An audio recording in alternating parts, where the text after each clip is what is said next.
I'm just interested, what sort of evidence could science or the physical universe present to you that would make you think, actually, that is evidence that there's a mind behind this? I find that a very difficult question.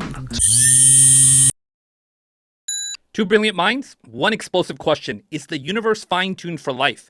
Astrophysicist Hugh Ross and renowned chemist Peter Atkins go head-to-head in a thrilling exchange on science, faith, and the origins of the cosmos. Sparks fly as evidence and logic collide. And wait till you see the shocking ending. This is one debate you don't want to miss. Because a lot of ink has been spilled and a lot of airwaves have been filled on this show debating that. It was actually one of your examples of kind of, because it's such a hard thing sometimes to imagine just how critically fine-tuned these particular forces are to allow for the emergence of life in the universe.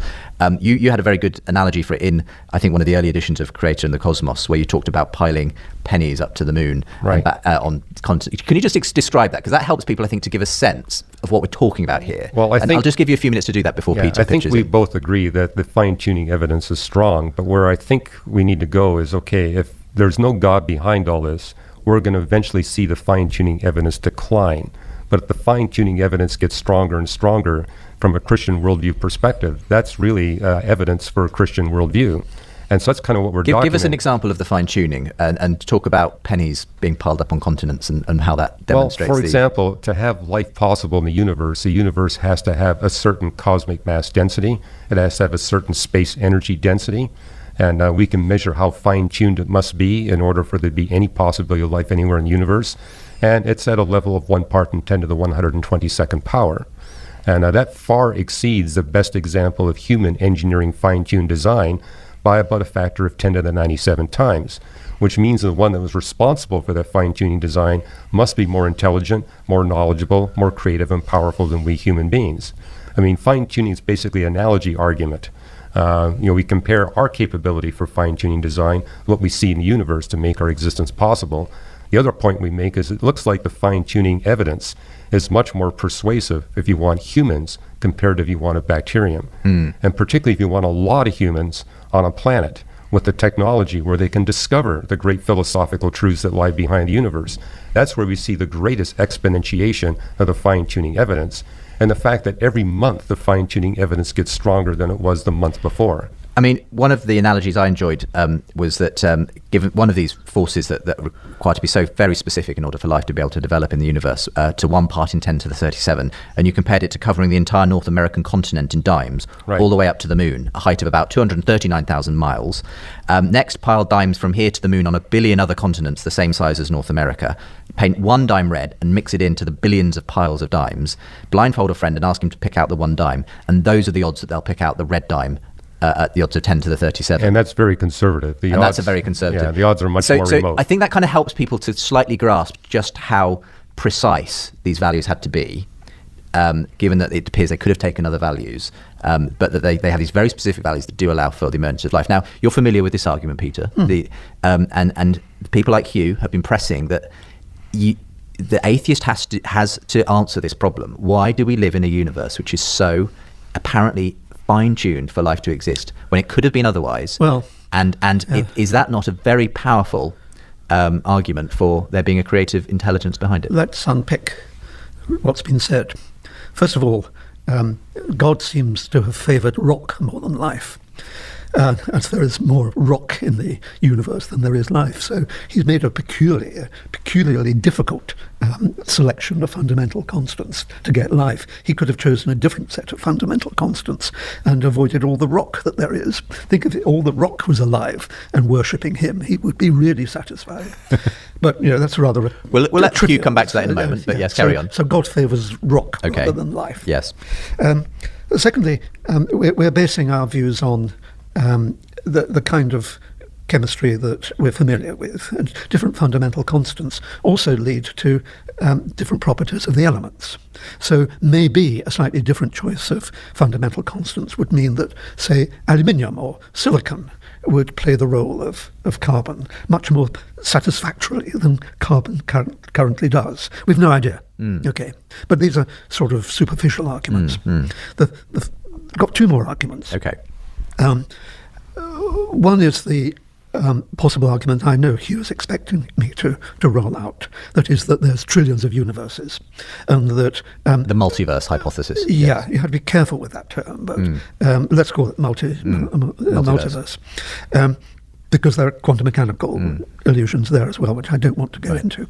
But suppose there are trillions and trillions, in fact 10 to the 1,000 raised to the 40 trillion universes, then it's not surprising that at least one of them has got this current Yes, complex we happen to have won the lottery of the multiverse in that sense. We Yes. couldn't avoid Yes. winning it, Yes. as it were, because we're in it. So that's the there's the possibility. yes. And whether one could ever get experimental evidence for the existence of the multiverse. And are you is questionable. in a But- sense more? Do you find that even as hypothetical as that theory is, it's more satisfactory than God as a possible because explanation? it involves no causality, and therefore no causa. Right. But the fourth, or whatever it is, argument is, I think you have to think about the foundations of what we're talking about. What's so special about life? Okay. Why are we making life such a marvelous property? I agree it's extraordinary. I agree that through evolution, life, once it had emerged from the inorganic, has led to our current consciousness, and who knows what in the future. But what's so special Is it about somehow slightly, in a sense, a bit egotistic of us to somehow? Yes, it's say that cosmo-egotistical, Okay. I think. So and life is a jolly nice property of matter. But apart from that, why put it Well, on a let's pedestal? start bringing up some of these. God seems to have preferred rocks to humans. So are we actually? Is the universe actually fine-tuned for rocks? Well, if you don't have a lot of rocks, you're not going to get humans. I mean, the total size of the universe must be extraordinarily fine-tuned to get life anywhere in the universe. So it must have a lot of rocks in order for life to be possible, given the laws of physics. And you mentioned the multiverse. All multiverse models are subject to the space-time theorem, so you don't avoid the causality issue. And I notice you quote Leonard Susskind. I mean, he's an atheist like yourself. But he wrote a paper basically saying we have to avoid as atheists the multiverse hypothesis. The reason why, it explains everything. And a model that explains everything explains nothing. Like God. Well, let me continue, because you'll see an analogy in The Creator and the Cosmos. Is if you're going to hypothesize a multiverse, you're going to have an infinite number of planets like Earth. You're going to have an infinite number of trees. You're going to have birch trees. Birch trees peel white sheets of bark. You're going to have an infinite variety of universes. They're going to have birch trees that peel pieces of bark that are the size of A4 paper. They're going to fall on soil that's got random chemicals in it that make markings on it, which means that all the papers published by all the scientists in the world didn't come from their minds. They came from the multiverse. The multiverse did it. I've never heard such nonsense. But the point that's Hugh's what making, I Leonard think, is Susskind that in a multiverse where everything that can happen will happen, you've got everything sort of is. No. I mean, you see, I told you in to be very theory- cautious in your use of the term. It could be that all those other billions, trillions, quadrillions of universes have no life in. well, Agreed, but if you're going to appeal to an actual infinity, you're actually going to wind up with an infinite number that have life in them. Yeah, that's quite possible. I mean, And if that was if my we're whole talking point. about, It literally explains I mean, everything. the strange sort of. Sorry, you accuse me of having a theory which explains everything, and you're sitting there proposing that God can do absolutely everything. So why can't I say that God is nonsense, as much nonsense as my nonsense is? Well, because God's got a mind. No, he hasn't. He's outside space and time. He doesn't have a mind. He's not some sort of figure with a brain But I and a think mind. you had an Anglican background. I mean, in Anglican theology, there's this idea that everything we see in the universe testifies that there's a mind behind it. I mean, where did our mind come from? It came from evolution. Well, there again, you're violating the principle of cause and effect in the sense you're No, I'm trying. not. Yeah, well, you are in this sense. Everything we measure in science tells us that you get the lesser from the greater, No, not that's the other way nonsense. around. That is nonsense, absolute nonsense. You're now alluding to the second law of thermodynamics, I think, and it shows the typical misunderstanding of that extraordinarily wonderful law. And maybe we do that in the next session. Well, maybe we will. Let's go to a quick break. I mean, what you said in your book about fine tuning, actually, Peter, is that no one has a clue as yet why these values have their current and for us serendipitous value. Yes. I mean, Hugh's view is simply that God the does- best explanation is that there is an intelligent yeah, mind but behind the that's universe. just lazy. It's not lazy in the sense that if we continue to do the research, which way does the trend go? I mean, you can't call that laziness. That's being diligent. Well, the more science progresses, the less need it has of God. It's the other way around. I mean, look at the origin of life. We were talking about that earlier. What we see at Origin of Life research conferences is that every successive conference, they have a lesser case for a naturalistic There's explanation. more problems that they're running into. They're running into for more intractable problems as they continue to learn more about the origin of extraordinarily life. difficult, but we're not going to just throw up our hands and say, God But the did fact it. that it's getting more difficult. We have got as many difficulties as there are. We have possible explanations. It's just that we don't know I'm interested we to- don't know the early conditions on Earth Yes, we do. sufficiently well. What I'm decide interested between to them. know, though, Peter, is I think at one level, some people might accuse you of being so committed to atheism that you'd never be willing to countenance any evidence that might lend support to a creator behind the universe. So I'm just interested, what sort of evidence could science or the physical universe present to you that would make you think, actually, that is evidence that there's a mind behind this? I find that a very difficult question. Anything from, is there any kind of evidence in the universe that could make, if the stars lined up to spell, Peter, please believe in me, it's about time. I put it down to madness.